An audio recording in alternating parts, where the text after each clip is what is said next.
पिछले एपिसोड में मैंने आपको बताया कि वो डकैत कामदेव के सीने पर बंदूक रखकर उसे धमकाता है। अब आगे। तभी उस गिरोह का सरदार आकर उस डकैत की बंदूक को हटाकर अलग रखकर कामदेव से कहता है, तुम किसी भी पल मर सकते थे, उसके बाद भी तुम्हें डर नहीं लग रहा है? मैं तुम्हारी हिम्मत और बहादुरी देखकर खुश हुआ हूँ। कुछ देर बाद वह सरदार कामदेव के कंधे पर हाथ रखकर कहता है, क्या तुम मेरे गिरोह में शामिल होना चाहोगे? कामदेव यह सुनकर कुछ देर सोचने के बाद उस सरदार से कहता है, मैं एक गाड़ीवान हूँ और मुझे गाड़ीवान ही रहने दो। इतना कहकर वह अपनी बैलगाड़ी लेकर वहाँ से चलने लगता है। तभी वह डकैतों का सरदार उससे कहता है, सुनो बच्चे, सोच समझकर फैसला लेना कि तुम्हें एक गुलाम गाड़ीवान बनकर जीना है या फिर एक आज़ाद बागी।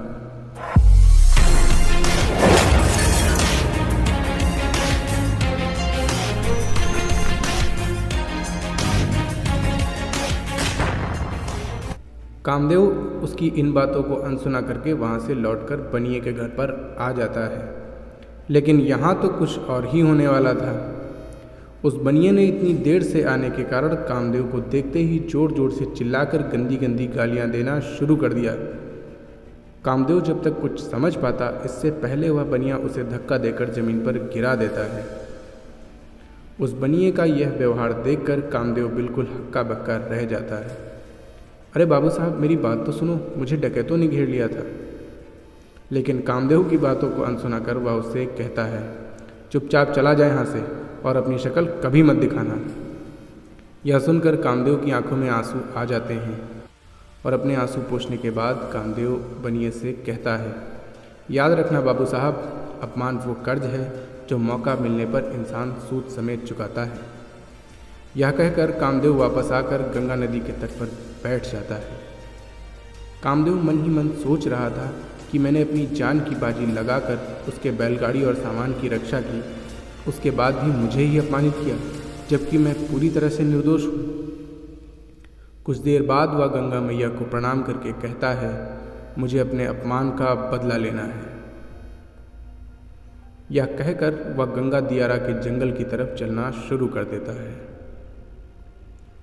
कुछ दूर चलने के बाद ही जंगल में छुपे डकैत उसे स्पॉट कर लेते हैं और उसे पकड़कर सरदार के सामने पेश करते हैं।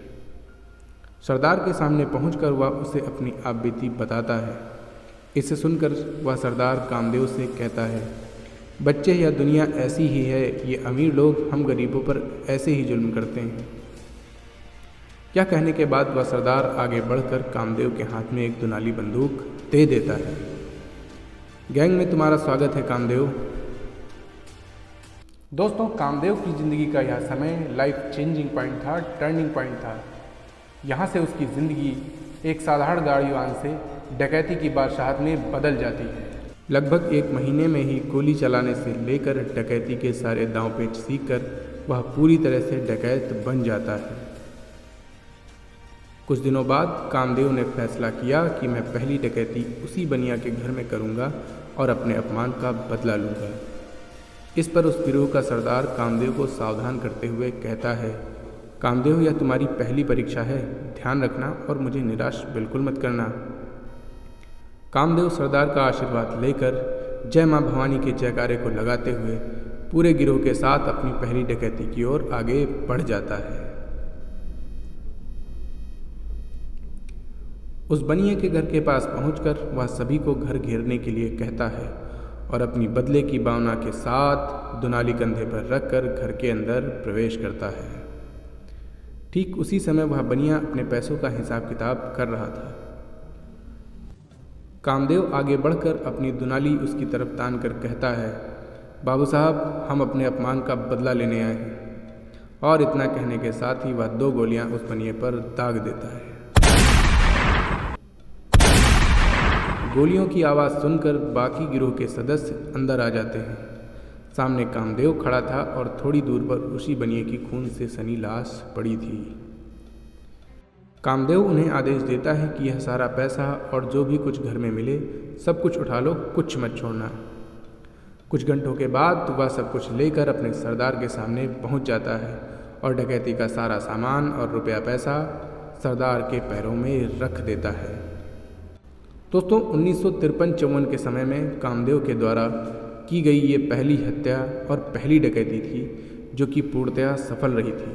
कुछ समय बाद कामदेव ने और भी बड़ी डकैतियाँ शुरू कर दी थीं। उसने उस क्षेत्र के सबसे बड़े बड़े सेठों, साहूकारों और जमींदारों को लूटना शुरू किया। वह जब भी कहीं डकैती करने जाता तो गिरोह के 10 डाकुओं और खुद स्वयं जाता।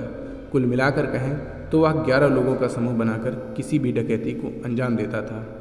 कामदेव का यह विश्वास था, उसका ये मानना था कि 11 नंबर उसकी ज़िंदगी का शुभ अंक है। कामदेव ने 11 नंबर को अपने जीवन के बहुत से कार्यों में उपयोग किया। 60 के दशक में लगभग सन 1955 के अंत में कामदेव ने सबसे मशहूर डकैती की वारदात को अंजाम दिया। यह डकैती उसने बेगूसराय के बहुत ही धनी जमींदार के घर को लूटकर अंजाम दी। उसने इस जमींदार को पहले ही बता दिया था कि मैं तुम्हें लूटने आऊँगा, रोक सको तो रोक लेना। और उस जमींदार ने कामदेव से लड़ने के लिए अपने घर पर कई पहलवानों और लठैतों को सुरक्षा के लिए लगा रखा था। कामदेव ने लगभग आधी रात के समय उस जमींदार के घर पर अपने गैंग के 10 सदस्यों के साथ धावा बोल दिया। उसने बाकी सबको घर घेरने के लिए कहा और खुद मकान के अंदर घुसना शुरू किया। उसके सामने वह जमींदार और उसके कुछ आदमी मौजूद थे। घर में घुसते ही कामदेव ने 2 राउंड हवा में फायर कर दिए। गोली चलने के बाद उस जमींदार की सुरक्षा में खड़े सभी लठैत अपने लाठी डंडे छोड़कर वहां से भाग जाते हैं। अपने सुरक्षाकर्मियों के भागने के बाद वह जमींदार डर के मारे कामदेव के पैरों में गिर जाता है और अपनी जान की भीख मांगने लगता है। कामदेव उसकी ओर अपनी बंदूक तानकर कहता है, अपनी पाप की कमाई मेरे हवाले कर दो, वरना मैं तुम्हें ईश्वर के हवाले कर दूंगा। और इतना ही पर्याप्त था उस जमींदार के लिए। वह हाथ जोड़कर एक तरफ बैठ जाता है और कामदेव के साथ सभी आदमी आकर उसके घर से सारा धन और अन्य कीमती वस्तुएं लूट लेते हैं और उसे पुलिस को ना खबर करने की धमकी देते हुए वहां से चले जाते हैं। दोस्तों इस डकैती के बाद बेगूसराय और उसके आसपास के अन्य क्षेत्रों के सभी जमींदार, साहूकार और बड़े बड़े अमीर आदमी घबरा जाते हैं और सभी लोग मिलकर आपसी सहमति से कामदेव के साथ एक बैठक करने का आग्रह करते हैं। कामदेव की हाँ होने के बाद वे सभी गंगा दियारा के जंगलों में बैठक के दिन पहुंच जाते हैं। कुछ समय बाद कामदेव वहां अपने गिरोह के साथ आ जाता है। कामदेव का अभिवादन करने के बाद उनका लीडर कामदेव से कहता है, हम सभी ने आपस में मिलकर फैसला किया है कि हम सब एक निश्चित धनराशि आपको एक निश्चित समय के अंतराल पर देते रहेंगे। कामदेव कुछ क्षण सोचने के बाद उनकी शर्त मान लेता है, लेकिन वह इसके अतिरिक्त अपनी एक शर्त उन सबके सामने रखता है। दोस्तों कामदेव की यह शर्त ऐसी थी जिसने कामदेव को बेगूसराय की गरीब जनता का मसीहा बना दिया, रॉबिन हुड बना दिया। आखिर कौन सी वो बात थी जो कामदेव ने उन लोगों से कही थी? जानिए कामदेव सीरीज के अगले एपिसोड में।